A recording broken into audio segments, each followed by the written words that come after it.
Okay, so for this lecture, we're going to talk about strategy, so marketing strategy in particular, but it kind of ventures into management. So this would be chapter 2 in the book, and we're also going to get into sustainability, which increasingly is an important component of an overall marketing strategy. All right, so why this material? You should think of this material as relevant to you. So these strategy frameworks are just sort of bread and butter kind of business school stuff. You will probably see them again in your strategy class or capstone class, maybe in a management class, but you might as well get introduced to them here and started thinking about them.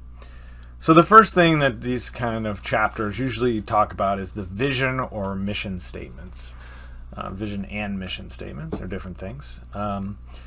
So one thing about them is it's easy to be cynical about them. So if you've seen the movie Office Space, you know they kind of in that movie complain about the bosses kind of droning on about the mission statements. There's other like if you watch Silicon Valley, they have a kind of a joke in this pitch competition where every company has the same vision statement to make a world a better place. So they can be, when they are generic like that, they don't do much. So, but mission statements in particular can be useful in keeping the company on track. So if you have companies can get into trouble if they drift too far outside of their mission looking for opportunities because they leave behind their core competencies. So a core competency is sort of an important thing to know if you are a company, what your core competency is. It's the thing that you do better than other people and that gives you kind of a competitive edge. Something that is, desirable, you can, use to contribute to, some sort of customer experience in a way that's hard for competitors to imitate. So the thing that you're good at and maybe better than other people. All right, moving on to goals. So the SMART goals framework from the book, to be honest, I have some trouble distinguishing between things like attainable and realistic and specific and measurable. But I do think there are these 3 buckets that are important, or maybe the better way to think about it is 3 check boxes you have to check in order for your goal to look sophisticated. So one is it has to be specific in that it has to be a number attached to it. So at some point in your goal, there should be a number. Also, that number has to be attained by some point in time. So the second ingredient you need in any kind of goal is some sort of finish line or time when you know whether or not you have achieved your goal. And related to that, ideally you want your goals to be somewhat realistic. There are these things called stretch goals, but you don't want to have like pie in the sky kind of goals. So if you are doing a business plan competition, or you are just putting together some goals for investors to look at or potential clients or whatever it is, they need to sort of have these 3 ingredients of a number, a date, and some sort of realism in order for those goals to be taken seriously. All right. Next up, we have the BCG matrix. So this is another famous 2x2 from the Boston Consulting Group. It's in like every intro marketing textbook ever. You have this on the bottom, I guess you would say, you have the low-high market share, and then on the y-axis there, you have low-high growth levels that then combine for these 4 potential combinations. And, you have the dogs and the cash cows and the shining stars and the question marks. And so the idea is you want to get rid of dogs, milk your cash cows for all they're worth, and maybe invest in your question marks to turn them into stars if you can. So I don't know how much this gets used in practice, but I think what is useful in terms of, sort of adding to your sophistication in this space is knowing that it does highlight the importance of growth, right? So one of the key things businesses really look at, the stock market looks at, investors look at, is going to be growth rates. And so this is and market share. So these are, I think it does highlight the idea that these are two things that sort of are important for business more generally. All right, next up, SWOT. So you will see SWOT. So SWOT analyses, you'll probably do several over the course of your college career. I see them, my wife, who's a marketing consultant, doing them in her PowerPoint presentation. So SWOT is something, another one of these 2x2s that you definitely probably should use at some point in your career. So we have internal and external on one side on the y-axis here, and positive and negative on the x-axis. And so those combine for strengths, weaknesses, opportunities, and threats. So for example, an opportunity would be something external that's positive, a weakness would be something internal that's negative, and you can read the descriptions there. 2x2 number 3 is the Ansoff product market expansion grid. So I know this one does actually reappear in strategy and is part of our strategy exams, but the idea is that, and I think it reinforces the importance of growth. If you're gonna want to keep investors happy and the stock market happy and things generally positive at the company, you're going to want to grow. And how are you going to do that? You're either going to enter new or existing markets with new or existing products. And I think one area where people sometimes get confused with this and how the word market is used. So it would be like a group of people or a geographic market, not like a product market. So that sometimes people think, oh, I'm gonna enter the cell phone market. I mean, that's not the right way of thinking of it. The products belong in the products, thinking about them over in that column. And markets in this case refers to some group of people or geographic space, something that is that you weren't previously selling to, an industry maybe that you didn't sell to before. All right, speaking of diversification, so most of products actually that get introduced are some sort of brand extension, which would be a horizontal diversification.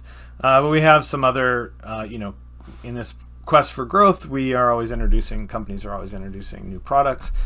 And one way they do it is concentric diversification, when you add something very similar. So something like Coke Zero, Diet Coke, Coke Zero Sugar, all very kind of similar. All Diet Coke in small cans, Diet Coke in bottles. These are all like very similar versions of the product you already have on the market. And when you do this, the risk you run is what's something called cannibalization. Cannibalization is when the sales of the new product eat the sales of the existing product. So you eat your own sales by introducing the new product. And this would typically be thought of as a bad thing, in particular if the sales that are cannibalized were a higher profit margin for some reason. So if they were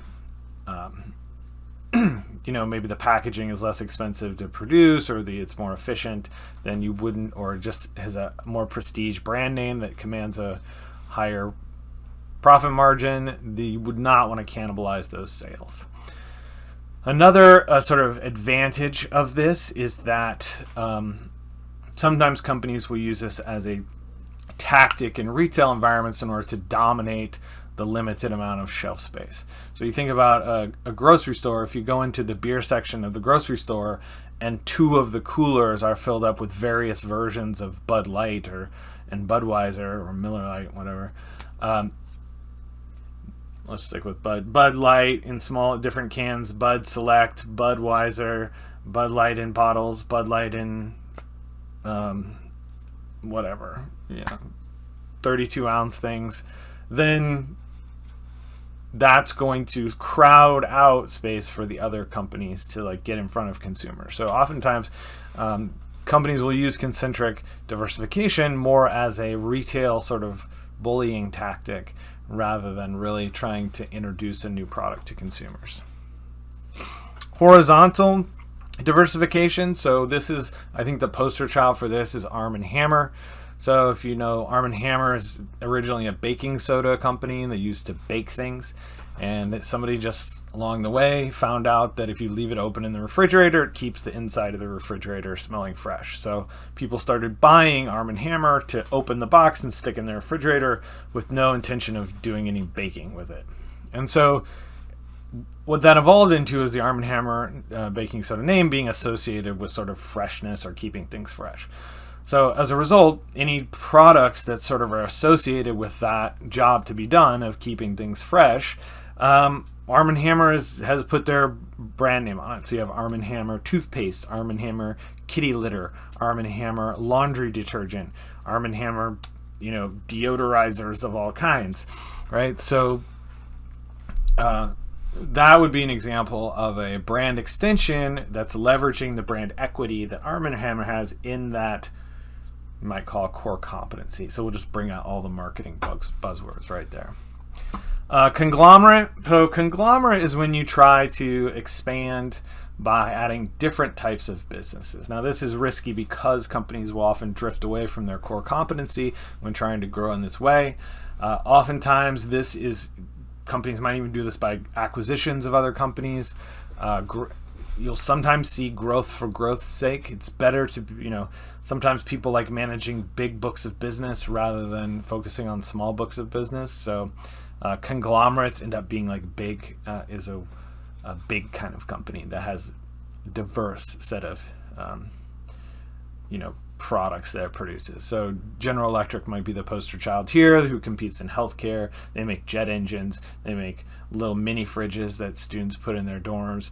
They make everything, little switches. So while they probably have some sort of stream of core competency running through in terms of like technology,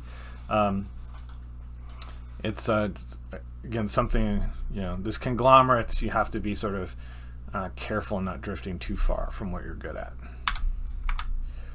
All right, threw this one in extra. It's called Porter's 5 Forces.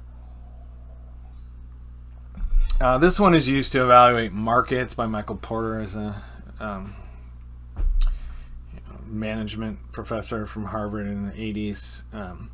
What I find interesting about this in particular is the threat of substitutes, because in order to understand who your substitutes are, you have to really understand the job to be done, the service ultimately that you're providing to consumers. If you don't truly understand that, it's hard to figure out who your competitors are. So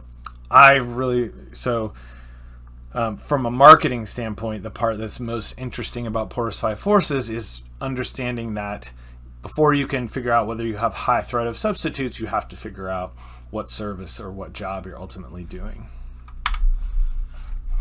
Business model canvas. So business model canvas is a tool that companies will use to get a handle on,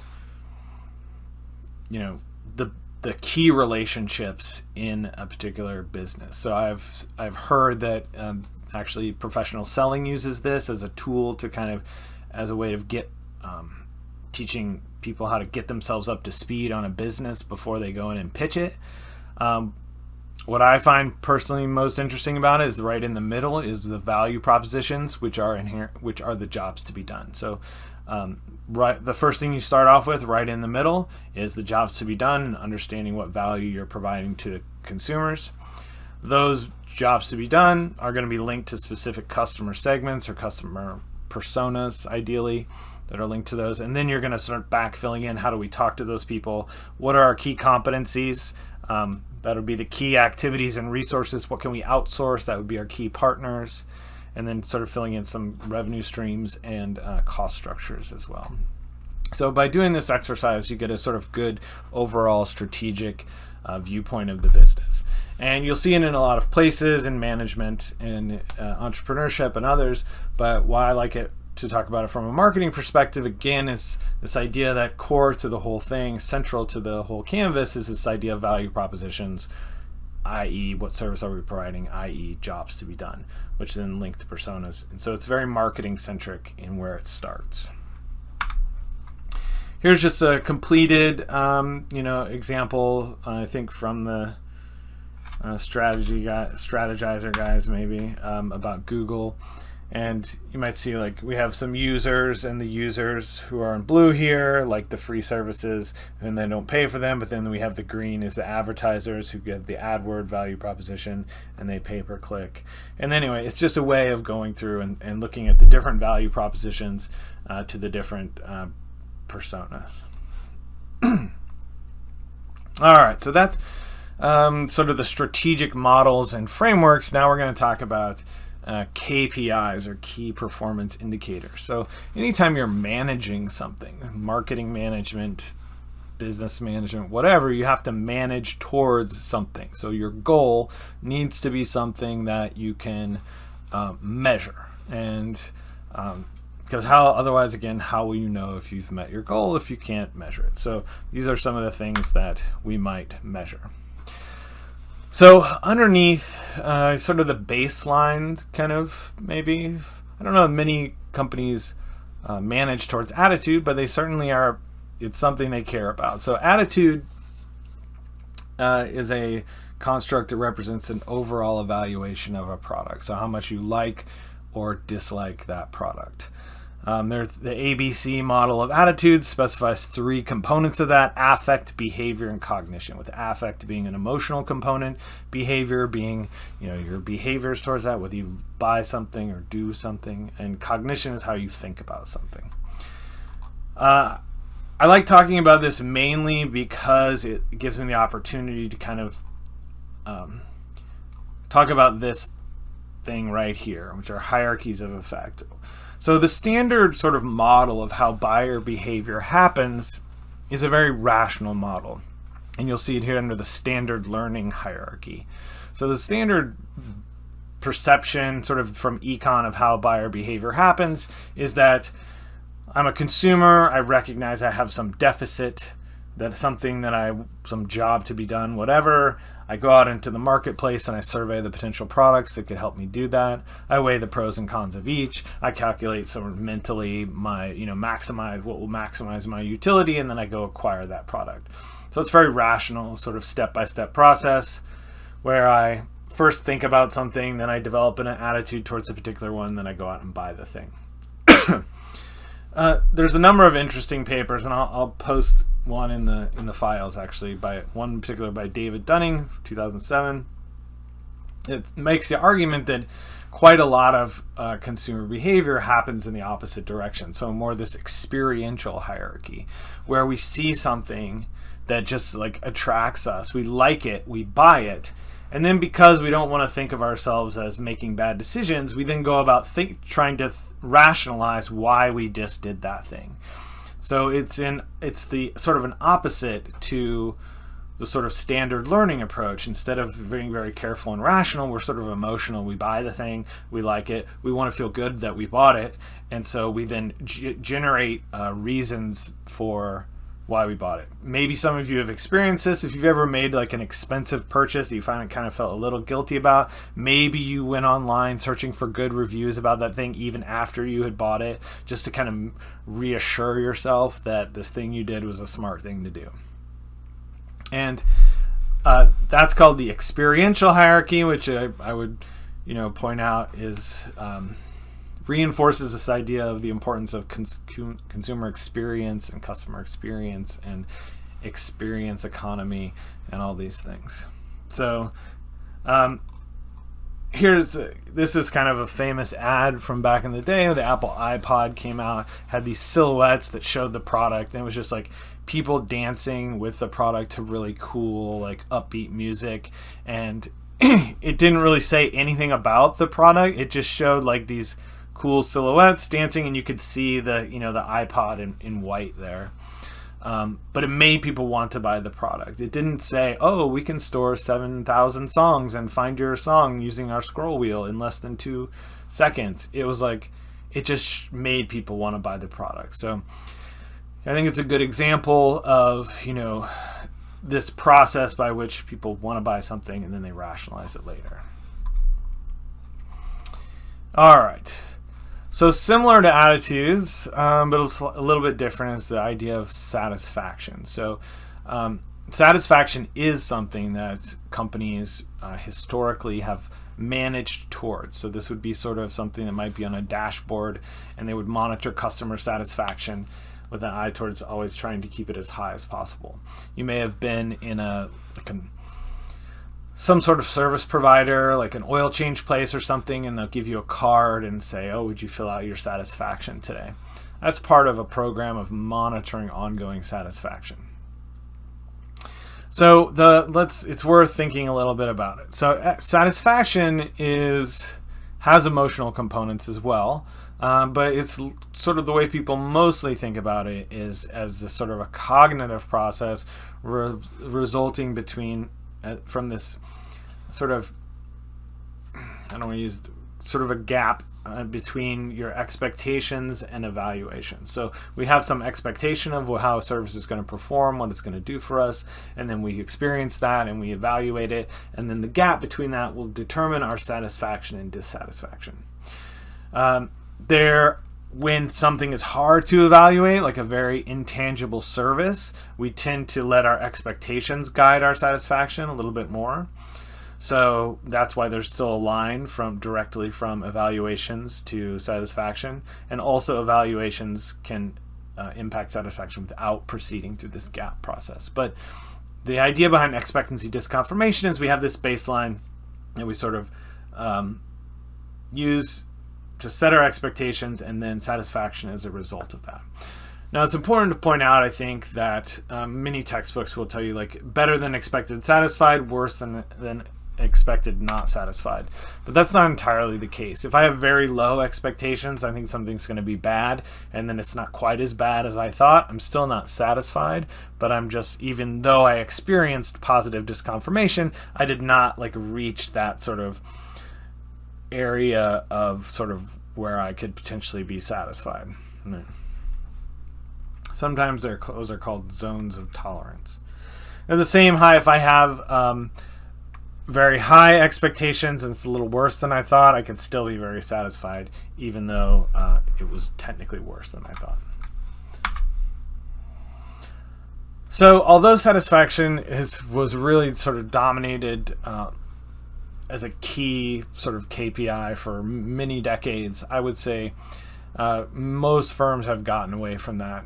And the reason is that you can have satisfied customers who don't stick with your firm. So as the marketplaces became increasingly saturated with different varieties of products that were all produced at pretty high quality, you see a lot of customer switching.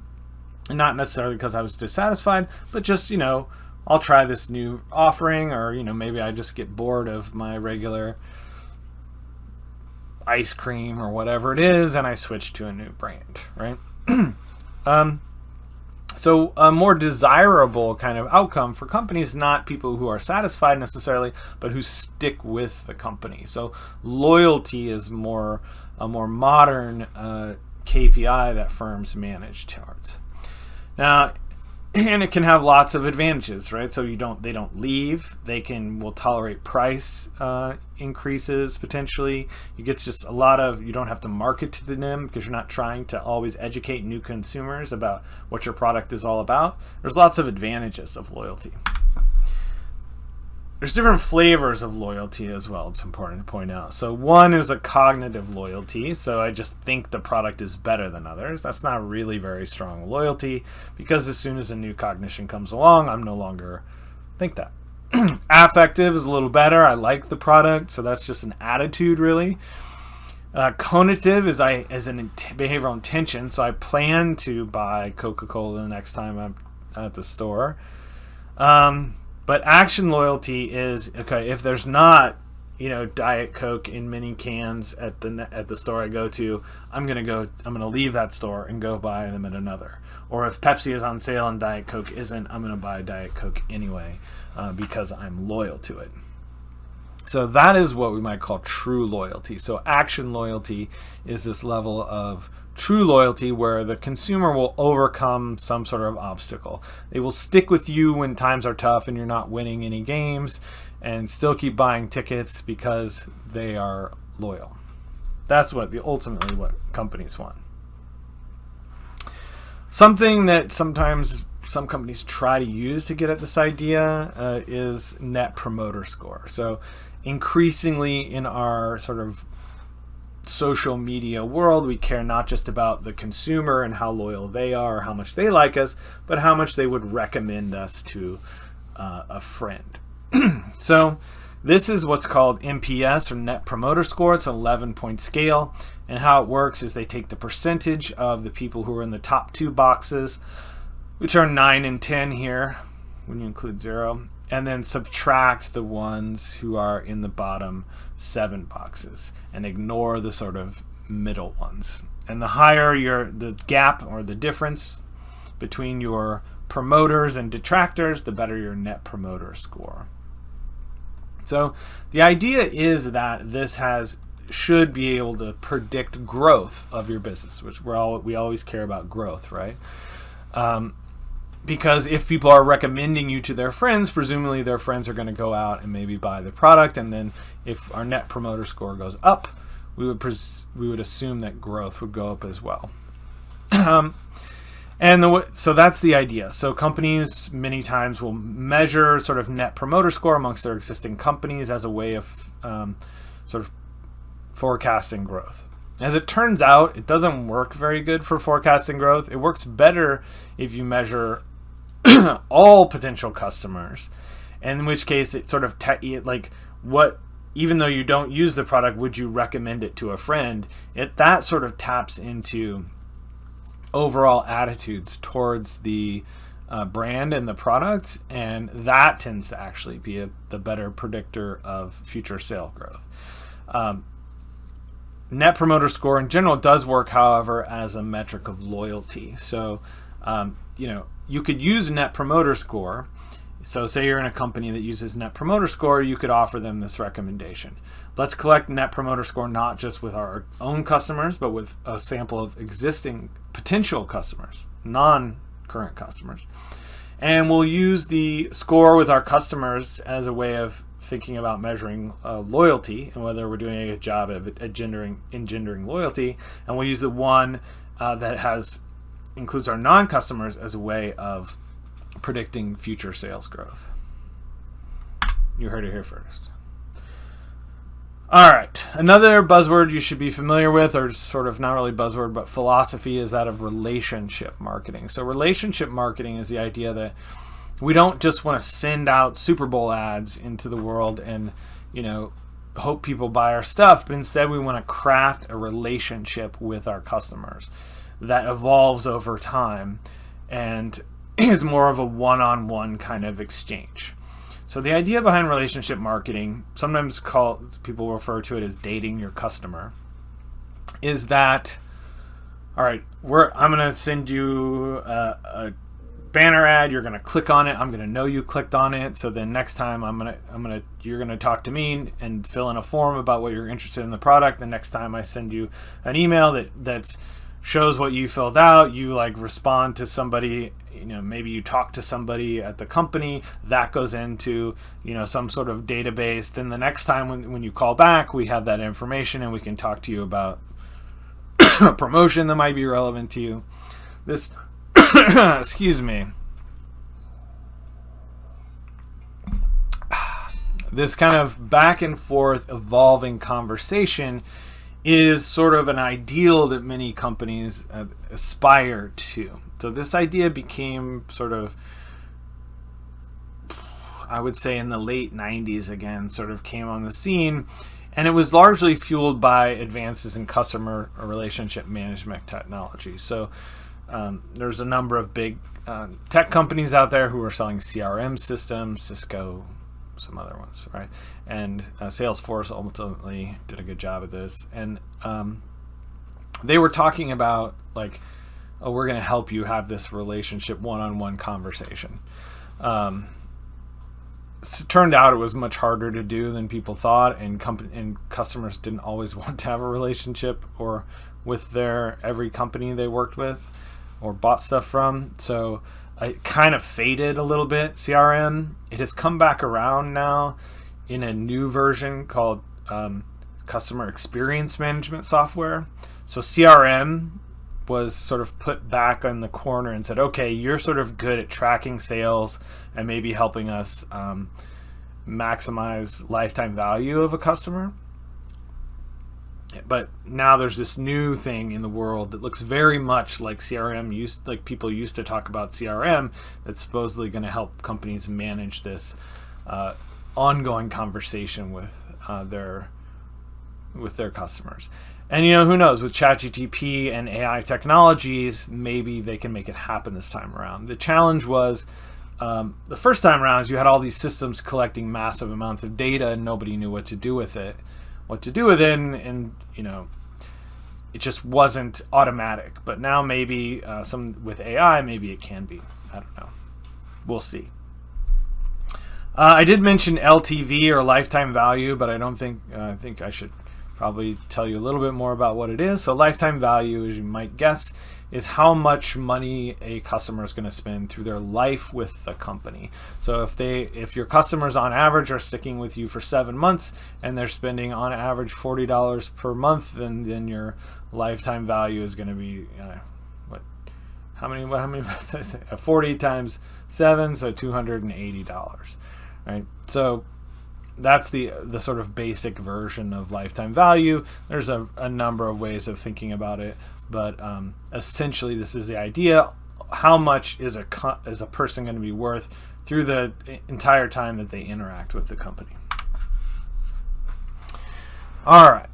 So moving on to sustainability. So sustainability, or chapter 19 in this case, is kind of a new KPI. So it's a new priority that organizations manage towards.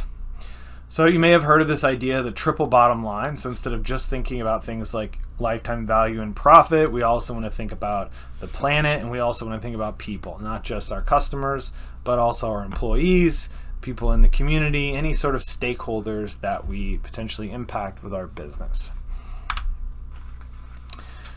Corporate social responsibility, or CSR, you may have heard that term. So I thought it was interesting that the book pointed out organizations are not going to be, they must be profitable in order to sort of help the planet. So, and I think there are a number of benefits, a number of business benefits to being sort of socially responsible in terms of brand recognition, reduced costs, regulatory compliance, branding, all these kind of things can be associated with CSR.